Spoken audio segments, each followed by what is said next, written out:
আসসালামু আলাইকুম। আজকে football world cup FIFA world cup 2026-এর final match Argentina versus Spain. আজকে আর কোনো টেকনিক্যাল বা কোনো অ্যানালাইসিস কোনো কিছু বিশ্লেষণ করব না। আজকে সম্পূর্ণ কথা হবে সব মনের কথা। কথা হবে যত আর্জেন্টিনান ফ্যানরা আছেন তাদের কথা। এখানে অন্য যারা টিমের ভক্ত ব্রাজিল অন্যান্য সমর্থকদের তাদের কোনো কথাই এখানে বলতেছি না। তারা কোন কোন দল সাপোর্ট করবে বা কী করবে এগুলো কোনো যাই আসে না। আজকে সম্পূর্ণ ইমোশনাল কিছু কথাবার্তা বলবো। আমার কিভাবে আর্জেন্টিনাকে পছন্দ করা, কিভাবে আর্জেন্টিনায় খেলা দেখা, কিভাবে মেসির একজন প্রিয় ভক্ত হওয়া, কিভাবে ফুটবলটাকে এত মনের ভিতরে এত মনের গভীর থেকে ভালোবাসা, সব কিছু একটু একটু করে তুলে ধরবো। 2010 ওয়ার্ল্ড কাপ যেটা সাউথ আফ্রিকায় হয়েছিল, 2010-এর ওয়ার্ল্ড কাপ, তখন আমি অনেক ছোট, আমার বয়স হয়তো 10 বছর হবে, 10 সাড়ে 10 এরকম বয়স হবে আমার। তখন আমাদের গ্রামে বিদ্যুৎ ছিল না। আমাদের গ্রামে কিন্তু 2011-তে বিদ্যুৎ আসছে, অর্থাৎ 2010 সালে যখন ওয়ার্ল্ড কাপ হয় তখন আমাদের গ্রামে বিদ্যুৎ ছিল না। তো আমাদের বাসায় টিভি ছিল, সেটা হচ্ছে সাদা কালো টিভি। মানে আমাদের গ্রামে ছিল, বাট আমাদের পাড়াটাতে ছিল না বিদ্যুৎ ওই সময়। তো সেই সময় অনেক বিদ্যুৎ টানতেছিল। তো সেই 2010-এর ওয়ার্ল্ড কাপের কথা আমার মনে আছে, আমাদের বাসায় সবাই খেলা দেখতে আসছিল। তো তখন আব্বুরা, তারপরে চাচারা, তারপরে গ্রামের সবাই মেসি মেসি আর্জেন্টিনা। তো সবাই মানে আর্জেন্টিনা ফ্যান। আব্বুর মুখে বারবার সেই আর্জেন্টিনার কথা শোনা, ম্যারাডোনার ইতিহাস শোনা, তারপরে মেসি, বর্তমান মেসি ওই দলের সুপারস্টার, সো মেসির কথা শোনা।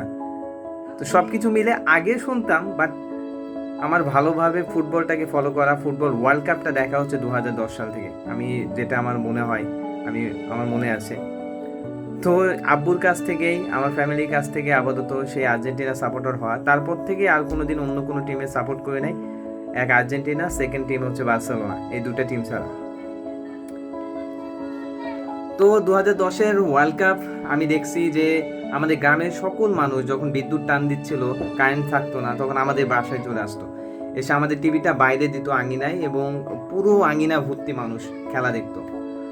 তো আগের ম্যাচ ছিল ব্রাজিল আর সম্ভবত জার্মানির মধ্যে, যে ম্যাচ ব্রাজিল হেরে যায়, আর সম্ভবত আর্জেন্টিনা হচ্ছে নেদারল্যান্ডের সাথে খেলা পড়ে, দেন নেদারল্যান্ডের সাথে আর্জেন্টিনা হেরে যায়। আমার হয়তো ভুল হইতে পারে, অথবা অল্টারনেটিভ হইতে পারে যে ব্রাজিল নেদারল্যান্ডের সাথে অথবা আর্জেন্টিনা জার্মানির সাথে। যাই হোক, আমি মানে অতটা মনে নেই, বাট এরকম খেলা, যেহেতু আগে ব্রাজিল বাদ হয়ে গেল, দেন আর্জেন্টিনায় খেলা।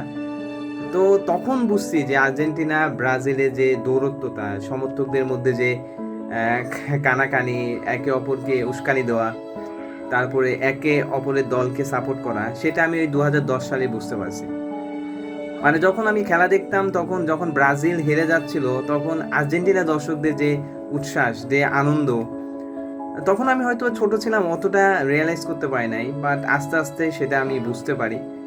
এবং পরবর্তীতে যখন আবার আর্জেন্টিনা হেরে গেল, দেন তখন দেখছি ব্রাজিলের সমর্থকদের উল্লাস, মানে অন্যরকম একটা স্মৃতি। সেই খেলাটা দেখছি আমরা টিভিতে, এবং সেটা হচ্ছে ব্যাটারিতে খেলা দেখেছিলাম আমরা, সাদা কালো টিভিতে, আমার মনে আছে। তারপর থেকে ফুটবলের প্রতি ভালোবাসা, তারপর থেকে কন্টিনিউয়াসলি খেলা দেখে যাচ্ছি, এখন পর্যন্ত খেলা দেখি। মানে খেলার প্রতি একটা ভালোবাসা, নিজেই খেলাধুলা করি, নিজে ক্রিকেট ফুটবল দুটোই খেলাধুলা করি, দুটোকেই ফলো করি। সো আমার বাবা মাও কোনোদিন আমাকে ফুটবল বা কোনো খেলার প্রতি কোনোদিন স্টপ করে নাই। আমার আব্বুও খেলাধুলা করতো, সো আমিও সেই আব্বুর কাছ থেকে আমি নিজেও কিন্তু সেই খেলাধুলা মানে শিখেছি বলতেই গেলে, এবং খেলাধুলা শুরু করি, এবং সেই 2010 থেকে ওয়ার্ল্ড কাপ ফলো করা শুরু করা আমার। তারপরে 2010-এর ওয়ার্ল্ড কাপ শেষ হয়ে গেল, তারপর থেকে যে ফুটবল জার্নিটা শুরু হয়েছে, তারপরে আর্জেন্টিনা কোপা আমেরিকায় খেলা, কোপা আমেরিকায় হার। আমার মনে আছে যে চিলির সাথে আর্জেন্টিনা ফাইনালে যে হেরে গেছিলো, আমি দেখেছি আব্বুকে মন খারাপ করতে, এবং আব্বুর সাথে সাথে আমরা মন খারাপ করতাম, আমার আম্মুও সাপোর্ট করতো। সো সবাই ফ্যামিলি মিলে খেলা দেখতাম, অনেক মন খারাপ হতো, ফ্রেন্ড সার্কেলের সাথে খেলা দেখতাম, অনেক মন খারাপ হইতো। তারপর একটা খরা, বারবার সবার মুখে শুনতাম, ব্রাজিলের সমর্থকদের মুখে শুনতাম যে মেসি আর্জেন্টিনা হয়ে ভালো খেলতে পারে না, আর্জেন্টিনা জাতীয় দলে হয়ে খুব একটা ভালো পারফরমেন্স নেই, 36 বছর থেকে কোনো কাপ নেই। তখন হয়তো আরও কম ছিল বছর, যারা অনেক বছর থেকে কোনো কাপ নেই আর্জেন্টিনার, মেসি ভালো খেলতে পারে না, শুধু কাপ লেভেলে অনেক দারুণ খেলে, বাট জাতীয় দলে ভালো খেলতে পারে না। তো এইরকম কিন্তু ব্রাজিলের সমর্থকদের, অন্যান্য দলের সমর্থকদের কিন্তু খোটা খেয়ে খেয়ে খেয়ে খেয়ে খেয়ে তারপরেও কেন জানি কোনোদিন মনে হয় নাই যে আমি আর্জেন্টিনা ছেড়ে অন্য দলে সাপোর্ট করি, কারণ সেই সাপোর্টটা, সেই আর্জেন্টিনার প্রতি ভালোবাসাটা একবারে মনে গেঁথে গেছিল। তারপর থেকে কোনোদিন সেই আর্জেন্টিনা পরে সেকেন্ড কোনো টিম হয় নাই। আমি দেখছি আমার চোখের সামনে অনেক সাপোর্টারদের যারা মানে কি বলবো, জার্সির মতো টিম চেঞ্জ করতে, কখনো আর্জেন্টিনা, কখনো ব্রাজিল, কখনো আবার জার্মানি, কখনো আবার ইতালি, তো এইরকম ছিল। বাট আমি কোনোদিন সেই আর্জেন্টিনার প্রতি যে একটা ভালোবাসা ছোটোবেলা থেকে, সেটা কিন্তু এখনও যায় নাই। তারপরে 2014 ওয়ার্ল্ড কাপ আসলো। 2014 ওয়ার্ল্ড কাপে আর্জেন্টিনা কী করছে আপনারা নিজেরাও জানেন। সেই ফাইনাল মনে আছে, রোজার সময় ভোরে খেলা, তো সেই ফাইনালে হার। আমার মনে আছে যে ম্যাক্সিমাম যারা আর্জেন্টিনা সাপোর্টার সবাই কান্না করে দিছে যখন জার্মানি সেই প্লেয়ারটা নেমে গোল করলো, করে আর্জেন্টিনা হেরে গেল ফাইনালে যে, এবং অনেক কান্না করছে। তারপরে কিন্তু আর্জেন্টিনা কোনো সমর্থক, কোনো রেফারি বা কোনো ফিফার বিরুদ্ধে কোনো কথা বলে নাই, এখন পর্যন্ত বলে নাই। বাট 2014 সালে যদি আপনি ম্যাচটা আবার রিপিট দেখেন, আপনি দেখবেন অনেক বিতর্কিত জিনিস ছিল রেফারির বিরুদ্ধে, অনেক বিতর্কিত। হেগুয়েনের ফাউল, তারপরে মেসির ফাউল, তারপরে জাবালাটা সেই সময় খেলতো, জাবালাটা ফাউল, অনেক বিতর্কিত হচ্ছে মানে সিদ্ধান্ত ছিল। বাট আমি দেখি নাই যে আর্জেন্টিনা সমর্থকরা ফাইনালের মতো একটা স্টেজে হেরে যেও কোনো রেফারিকে দোষ দিয়েছে। সো আমরা দোষ দিইনি, সেটা সুন্দরভাবে মেনে নিছে আর্জেন্টিনার টিম। আর্জেন্টিনা হেরে গেছে, আর কোনো কথা হয় নাই। বাট আমি আগে বলি, সেই 2010 সাল থেকে 2014 পর থেকে আমি কোনোদিন ব্রাজিলকে ওয়ার্ল্ড কাপ লেভেলে ভালো খেলতে দেখি নাই ভাই। হ্যাঁ, হয়তো বা আমার আগে অনেক ভালো খেলছে, আমি হয়তো দেখি নাই, বাট আমার চোখে তখন ভালো খেলতে দেখি নাই। তারা ওয়ার্ল্ড কাপে আসে, ফেভারিট হয়ে আসে, বাট তারা হচ্ছে কোয়ার্টারের আগেই বাদ হয়ে যায়।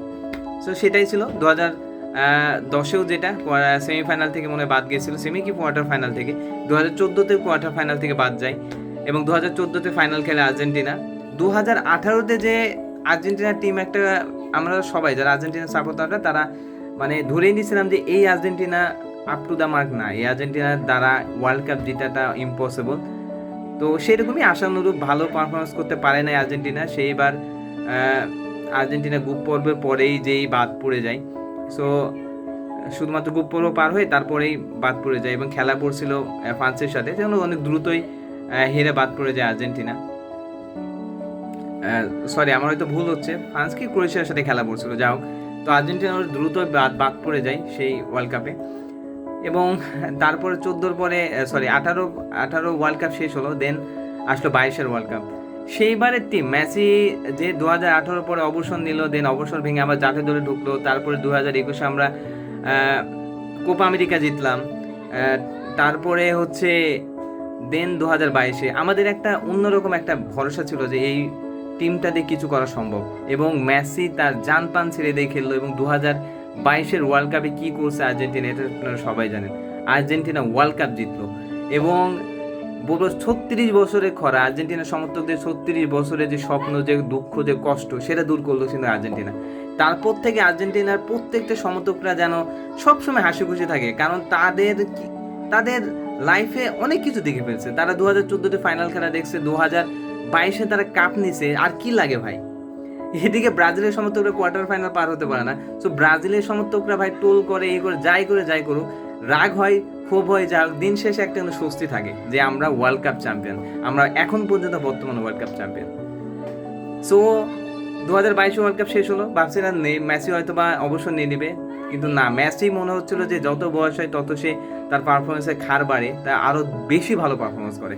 এবং সেটাই হলো 2026 ওয়ার্ল্ড কাপে মেসি আবারও এগেন 2022-এর পারফরমেন্সকে ছাড়িয়ে গেলেন। 2022-এ যে গোল্ডেন বলটা পেয়েছিলেন, এবার হয়তো বা আবারও সে গোল্ডেন বল পাইতে যাচ্ছেন। হয়তো গোল্ডেন বুট পাবেন না, এমবাপ্পে লাস্ট ম্যাচে 2টা গোল করে মানে এগিয়ে গেছেন, তারপর আমরা আশা রাখবো, হোপ রাখবো, বাট আবারও সে ফাইনালে 2026-এর। ভাই আর্জেন্টিনা একজন সমর্থক হয়ে আর কি চান ভাই, আর কি চান? সো আপনাকে যত যাই ট্রোল করুক, যত যাই বলুক ভাই, সব কিছু ছেড়ে দেন। আপনারা একবারে ফ্রি মাইন্ডে, টেনশন একটু কাজ করবে ফাইনালে, কারণ হচ্ছে যদি এই ফাইনাল জিতে ম্যাচের ব্যাক টু ব্যাক আমরা ওয়ার্ল্ড কাপ জিতবো, হয়তো আর কোনো কথা বলতে পারবে না। তারপরে আপনারা স্যাটিসফাই হয়ে খেলা দেখেন, ব্রাজিলেরা অন্য দলে সাপোর্ট করছে ভাই, ব্রাজিলের টিম তো নাই। তারা হয়তো আজকে স্পেনের সাপোর্ট করে, হয়তো যদি আর্জেন্টিনা হেরে যায় অনেক কথা বলবে, এই করবে, বাট দিন শেষে তারা কিন্তু স্যাটিসফাই না। তারা মনের মধ্যে থেকে মানে কি বলবো, মন দিয়ে কিন্তু শান্তি পাবে না। সো আমরা স্যাটিসফাই হয়ে খেলা দেখবো। আর্জেন্টিনা লাস্ট 4 ওয়ার্ল্ড কাপে 3বার ফাইনাল খেলছে, আর কি নিবেন ভাই? আর কি চান এই টিমের কাছ থেকে? আপনারা যা চাইছেন তার চেয়ে বেশি করে দিছে। আর যদি আমরা চ্যাম্পিয়ন হয়ে যাই তাহলে তো আলহামদুলিল্লাহ আরও অনেক কিছু। সো অন্যান্য সমর্থকদের আশা ছেড়ে দেন, একজন ফুটবল প্রেমী হিসেবে আজকে খেলা দেখেন, ওয়ার্ল্ড কাপটাকে এনজয় করেন। সো আজকে কোনো টেকনিক্যাল হবে না, কোনো টেকনিক্যাল আলোচনা হবে না, কোনো কিছু হবে না। শুধু আমরা আজকে জয়ের জন্য মাঠে নামবো, জয়ের জন্য খেলবো, আর্জেন্টিনাকে সাপোর্ট করব, মেসিকে সাপোর্ট করব। অন্য দলের প্লেয়াররা, সাপোর্টাররা যা করা করুক, আর্জেন্টিনা চুরি করছে, ডাকাতি করছে, এই করছে, ওই করছে, ফিফা হচ্ছে মেসির বাপ, এই ওই কত কি বলতেছে ভাই। এগুলো বলতে ক্ষোভ থেকে ভাই, এরা কিন্তু মনের মধ্যে থেকে সুখ থেকে এটা বলে নাই, এরা ক্ষোভ থেকে বলতেছে যে তাদের টিম বাজে পারফরমেন্স করে, ওয়ার্ল্ড কাপে ভালো খেলতে পারে না, সেই আর্জেন্টিনা বারবার কিভাবে ফাইনাল খেলে, বারবার কিভাবে কাপ নেওয়ার দিকে চলে যায়। সো এটা ওরা খুব থেকে বলতেছে। সো তাদের কথাই কোনো যায় আসে না, তাদের কথায় কেউ কান দেন না, ফ্রি মাইন্ডে খেলা দেখেন। খেলার মধ্যে হার জিত থাকবে, স্পেন অনেক ভালো দল, বাট আমরা আশা রাখি আর্জেন্টিনা আবার চ্যাম্পিয়ন হবে ইনশাল্লাহ। যদি চ্যাম্পিয়ন হতে না পারে তারপরে ভাই কেউ খুব ঝাড়েন না, রাগ করেন না, অনেক কিছু করছে ভাই একজন মেসি, একটা আর্জেন্টিনা কত কিছু করবে। 4 ওয়ার্ল্ড কাপে 3বার ফাইনাল খেলাচ্ছে আপনাদের স্বপ্ন দেখাচ্ছে, আপনাদের যে এই যে ভালো লাগা কোয়ার্টার ফাইনাল, আমরা লাস্ট নক আউটে যে 4টা ম্যাচে যেভাবে আপনার আনন্দ দিয়েছে কাম ব্যাক করে। সো আর কি লাগে ভাই? সো ফ্রি মাইন্ডে খেলা দেখেন। অল দ্য বেস্ট আর্জেন্টিনা টিমকে। ইনশাল্লাহ আমরা আবার চ্যাম্পিয়ন হবো, মেসির হাতে আবার সেকেন্ড টাইম আবার হচ্ছে ওয়ার্ল্ড কাপটা দেখবো। সো এটাই স্বপ্ন দেখি। আর অল দ্য বেস্ট আর্জেন্টিনা, এবং আর্জেন্টিনার সকল সমর্থকদের অল দ্য বেস্ট জানাই। সো সবাই খেলা দেখেন, ইনশাল্লাহ খেলার শেষে আবার কথা হবে ইনশাল্লাহ।